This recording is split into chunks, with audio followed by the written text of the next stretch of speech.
break down this environment that I made within one day. I'll show you the steps that I followed. First of all, the initial concept for it was totally different. It was for like a windmill environment, but I decided to change it to a dark and like kind of foggy and moody style inside Unreal Engine. When I initially started in the scene, I created like a cylinder in the modeling tools and then displaced it to apply a material for it with nanite tessellation as well. So when you get closer to it, you can pay attention. There is a lot of details in there. And notice what happens when I disable the displacement for it.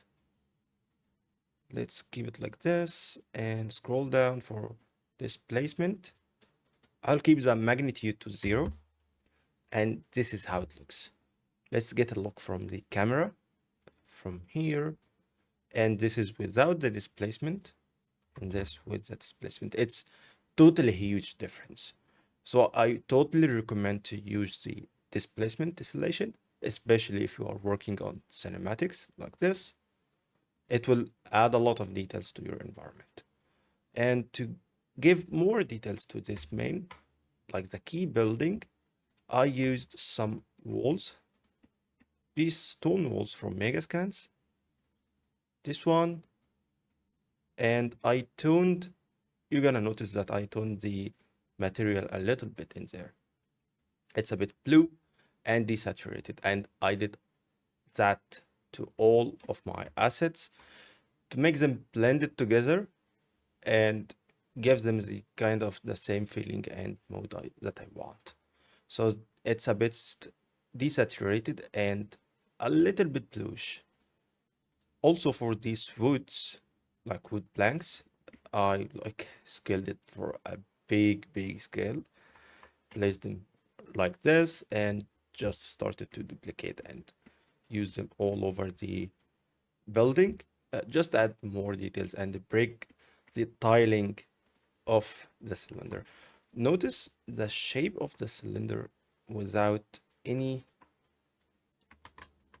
like assets in there. It's very tileable. You can notice the tiling like heavily on it, but with these kind of extra assets on it, like these spire rocks from the Valley of the Ancient project, and like the woods, the flag, the wall, all of these assets kind of add more variation to the main building and keep the like the tiling not very noticeable. Also, this flag, as I mentioned, it's from Valley of the Ancient.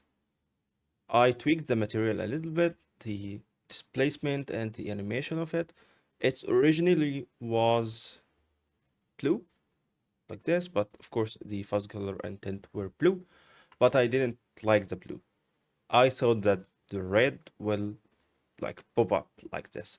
The blue will not be very good because the entire scene is looking like more blue or a bit bluish, so a blue flag will not pop up. It will like be blended with the environment around it. So I wanted to make contrast.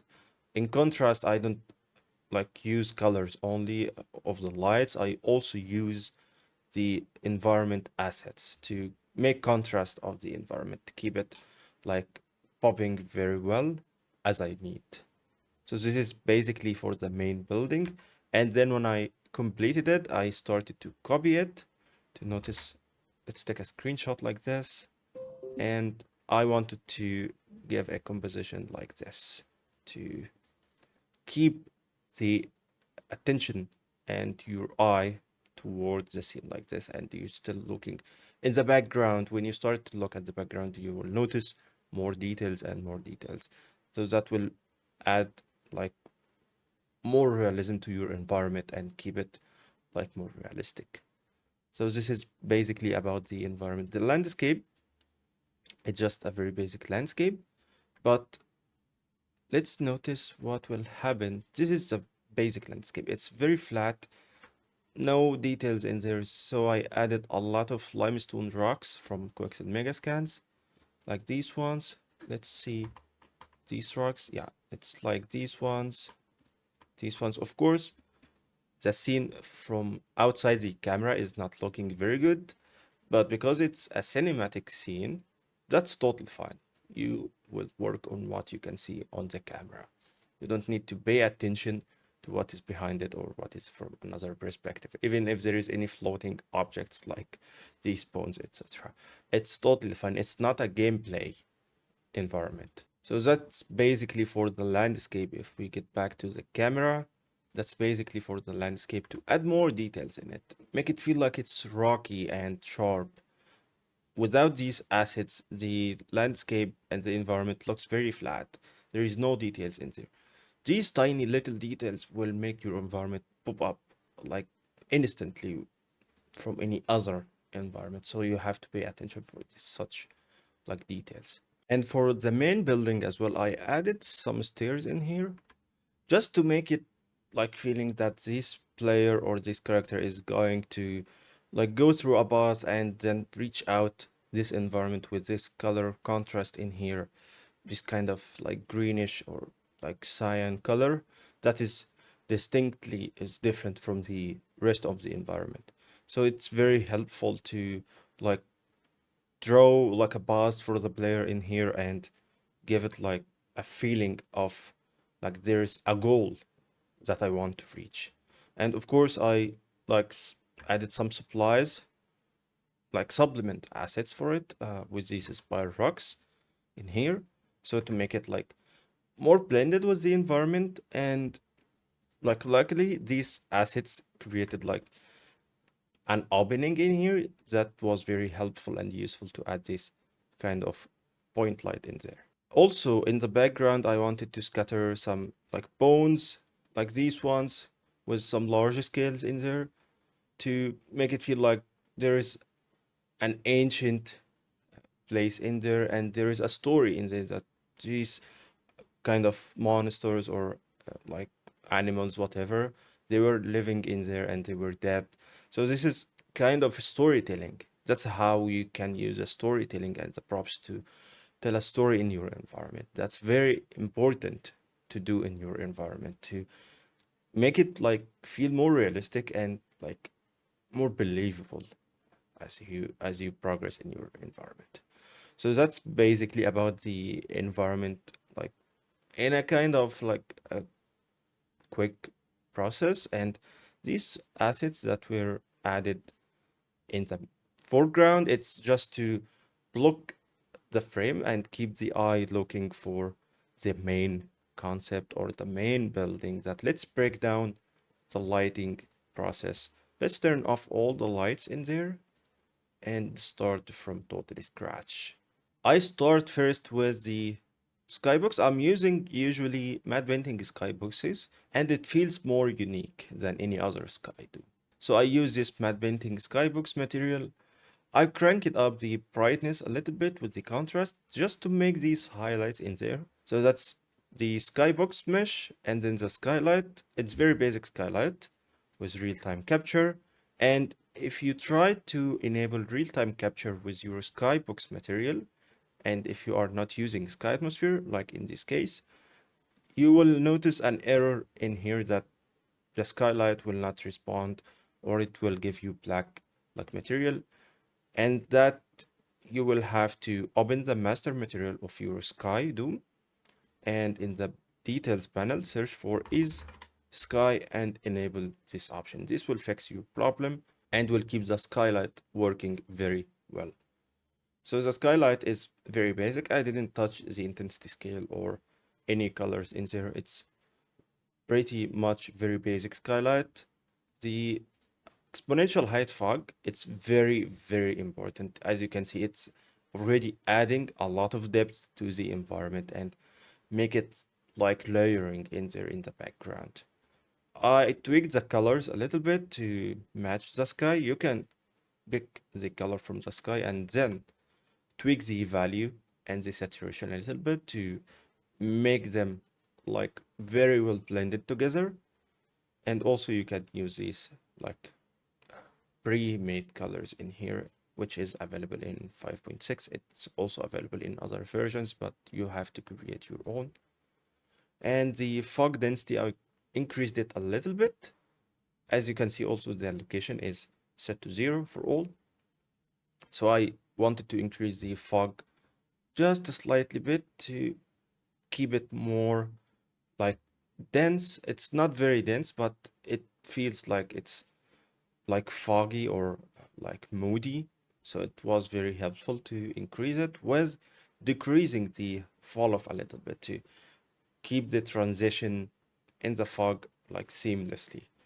Like as you can see, when I try to decrease it, the fog will be looking more dense in the background, and the transition between the fog and the non-fogged area will be like less when you try to decrease the amount of the fog height fall off.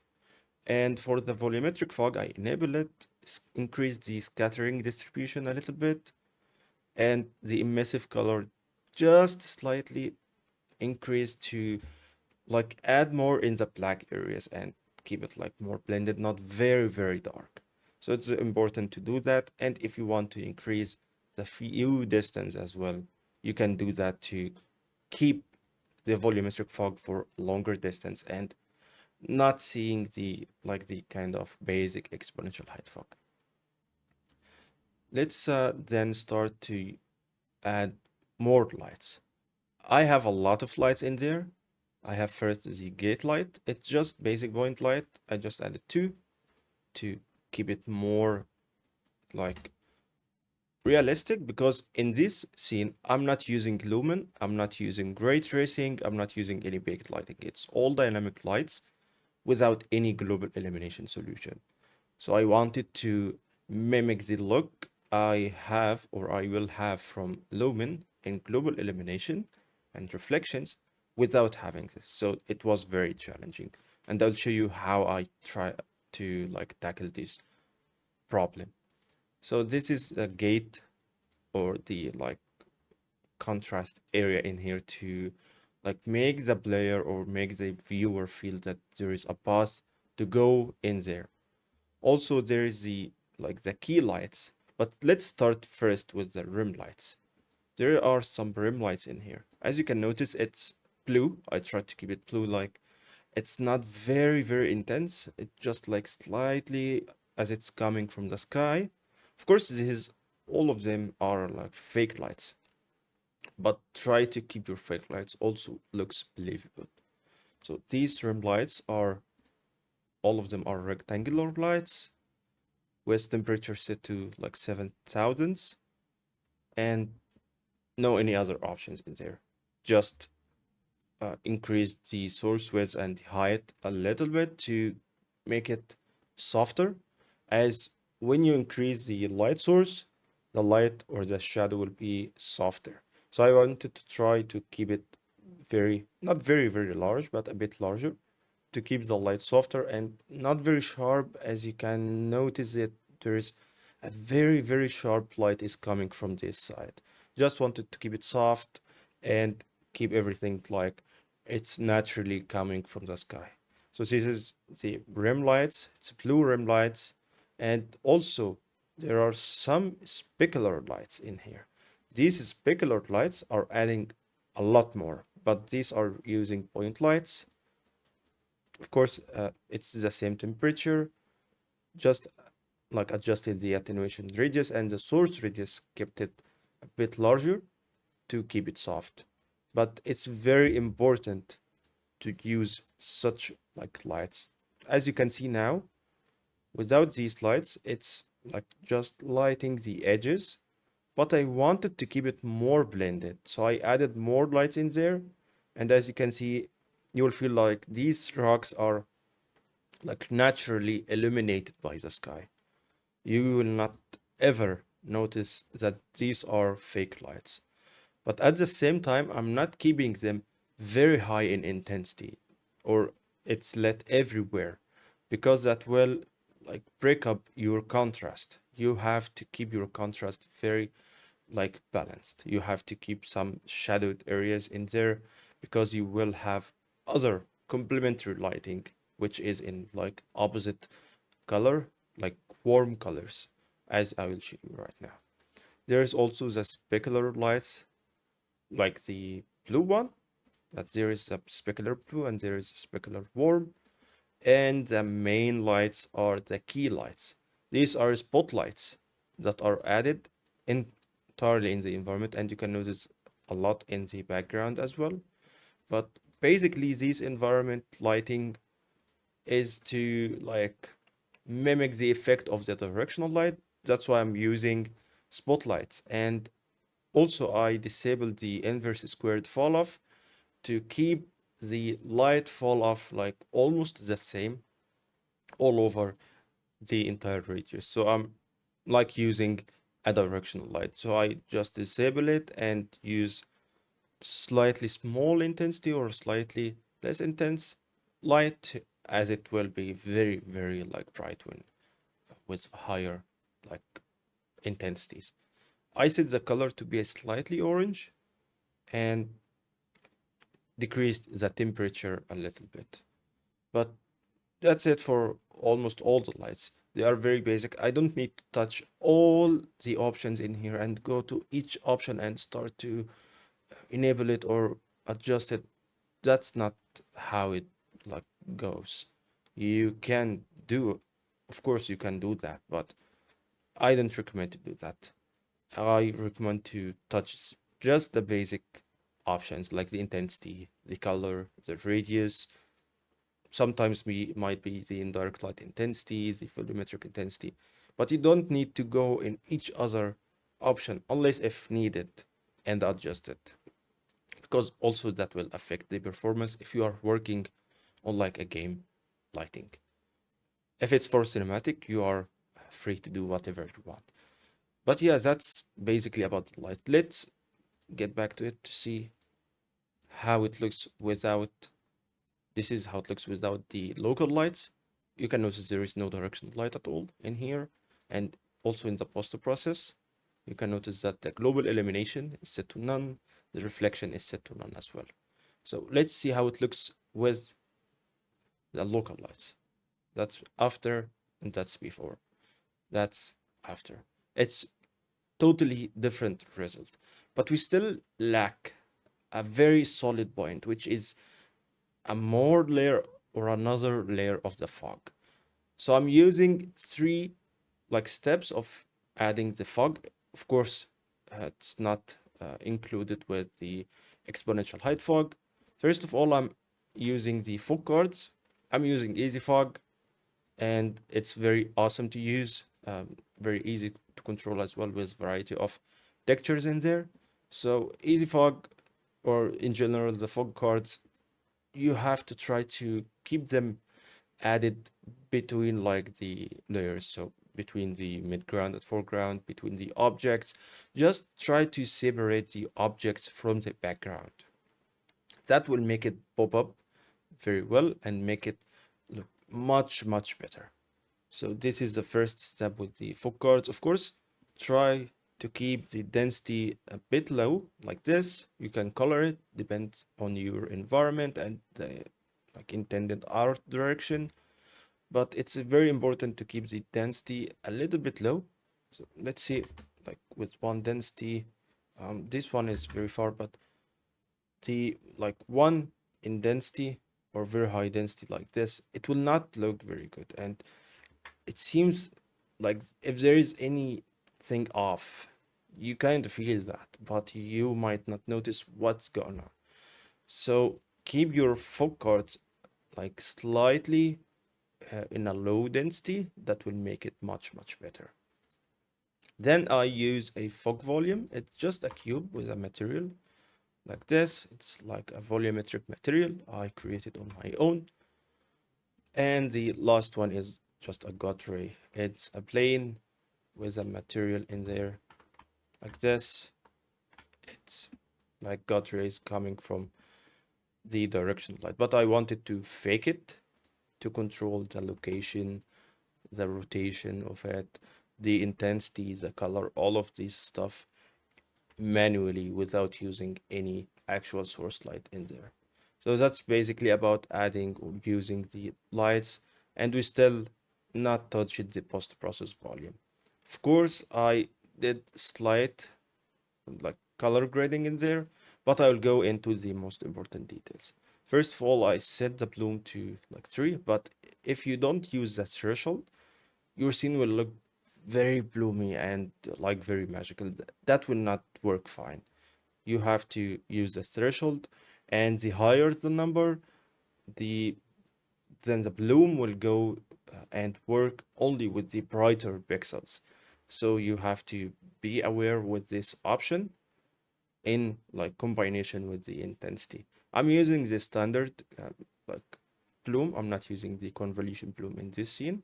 However, I might use it in some other scenarios, but for this one, I didn't want to use the convolution bloom. Then the exposure compensation, I set the min and max exposure value to 1. This will not work for games, of course, but here in cinematics, it's fine to set the minimum and maximum to like a specific number because you don't want the camera to change the exposure, and that will work very fine in the cinematics. But in games, you have to use the auto exposure with minimum and maximum values or exposure values to, especially when you are trying to like transition from dark areas to bright areas, and or interiors from exteriors, etc.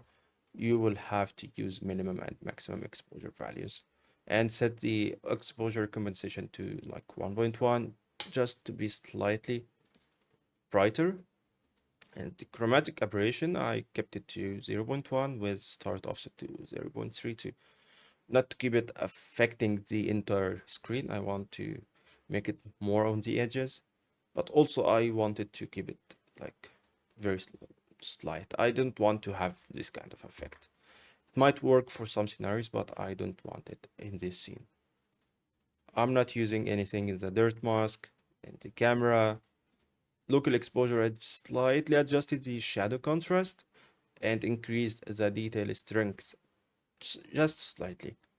And the lens flare, I'm not using any lens flares. The image effects, just increased the sharpen a little bit and kept the vignette as it is. Depth of field, I'm not using anything. The temperature, I slightly increased it to make it warmer and decreased the tint to give it a more greenish look. So the colors will look more like neutral. And the global, I decreased the saturation a little bit like this, increased the contrast, as you can see before and after the contrast, and the offset just slightly increased, just to elevate the shadow like levels. And here in the shadows as well, I kept the saturation of the shadows to 0.6, increased the contrast just slightly. Same goes for the gamma, and the offset, I increased it a little bit, but I only increased it in the blue channel. So you can notice the difference. It's a bit bluish right now. These slight differences add to your scene a lot of like details. There is a mid-tones as well. Saturation, kept it slightly lower. The contrast, increased it a little bit. And the gain is very important to like increase the highlights in the mid-tones. A bit of the like highlights in there. It just increased it a little bit. And in the highlights, I increased the contrast to 1.5. You will notice that in the white like areas in the sky, it's very important to like adjust it a little bit, but not overdoing it, because this will make your whites like clipped, and that issue will be white. You will have like the white clipping issue. That's not very good to have. Also in here, I adjusted the toe a little bit to like keep the shadows like a bit brighter. The global illumination kept it to none, reflection kept it to none, and I increased the ambient occlusion a little bit, decreased it, not increased it, and kept the radius around 100. And for the film grain, I'm using like 1.3, but I'm using another texture, which is like the texture or the grain itself is very, very small. It's not like the regular texture. Let's notice the difference. There is the film grain without the film grain texture. You can notice the noise in there. I'm not sure if You can see it very good in the YouTube because of the compression. And also I decreased the film grain pixel size a little bit. That's it about the lighting process inside Unreal. And then when I render it, I opened it in DaVinci Resolve. I did some slight like changes in there to keep or to make the scene even better. I'll show you my process in DaVinci Resolve. So here in DaVinci Resolve, I'm not be the most experienced guy with DaVinci Resolve, but I will show you my workflow and my process. So I start first with the curve to add slightly more contrast, increase the highlights a little bit and decrease the shadows. So you can notice how it looks before and after. And then in the temperature, I just increased it a little bit to make it a bit warmer. Not very warm, but slightly warmer. And in the lift, which is the shadows, just decreased it a little bit. And you can notice that always in your like waveform in DaVinci Resolve, if the shadows are clipping or they are below the like the black level, so you can increase or decrease it based on what you are seeing in the waveform view. Also, there is the saturation and contrast. I increased the contrast a little bit and lowered the saturation. I wanted to keep my scene not looking very saturated. I wanted to keep it a bit like it's like a golden look or like a golden light, but at the same time it's not very like saturated. With the proper contrast as well, you will have this kind of feeling and effect. Also here in the highlights saturation, I'm not sure if you are noticing it, but you can notice it here. It's slightly changing, and the sky desaturation as well. Overall, the sky desaturation in some colors based on this option, the hue versus saturation. And also for the orange color, slightly change it. The highlights as well, it's changed in here. And the vignette, I add like this rounded like shape and then control the highlights to decrease it a little bit like this. So this is a vignette. Let's get back to the zoom. Slightly zoom blur on the like edges like this. The glow, which is like the blue, just slightly added in here, as well as the aperture to add this kind of effect in here. This area, you can notice it. It's very slight change, but in general, in the whole image, it will affect the entire look. And these two options, the glow and the aperture, they are very, very dangerous because if you are using them a lot or adding a lot of this effect, your image will not be working very realistic. It will be very glowy and like magical effect, which is not intended, of course, except in some cases. There is the lens of reflections. It's slightly in here. If I increase the global brightness, it's like this, but I adjusted it to make it very, very slight. The sharpen as well, just to make it a bit sharp. Film grain, just slightly added a little bit of film grain. The texture pop is very good as well. I'm using these options with it. It's very good to make your like details pop up and keep it like more like visible, but don't overdo it because overdoing it will kill your scene and will kill your environment. There is a bit of camera shake. Of course, it will not be visible because it's still image, and a little bit of lens distortion on the edges. So this is like before and after. This is before, this is the raw render from Unreal Engine, and this is after the color grading. It's just a slight like changes in the environment and the lighting in DaVinci, but it's not very huge. Of course, it affects the scene and the entire look at the end, make it much better and look more cinematic. But this could be achieved within Unreal Engine, of course. It might be a bit tricky to do some sort of like things in there specifically, not like that easy in DaVinci Resolve. You can, of course, do that in Unreal Engine, but not in that easy way. But it's achievable, of course. So yeah, that's it about this Dark Ages environment. I hope you enjoyed this breakdown tutorial, and I hope you learned something from it. Thanks for watching, and see you next time.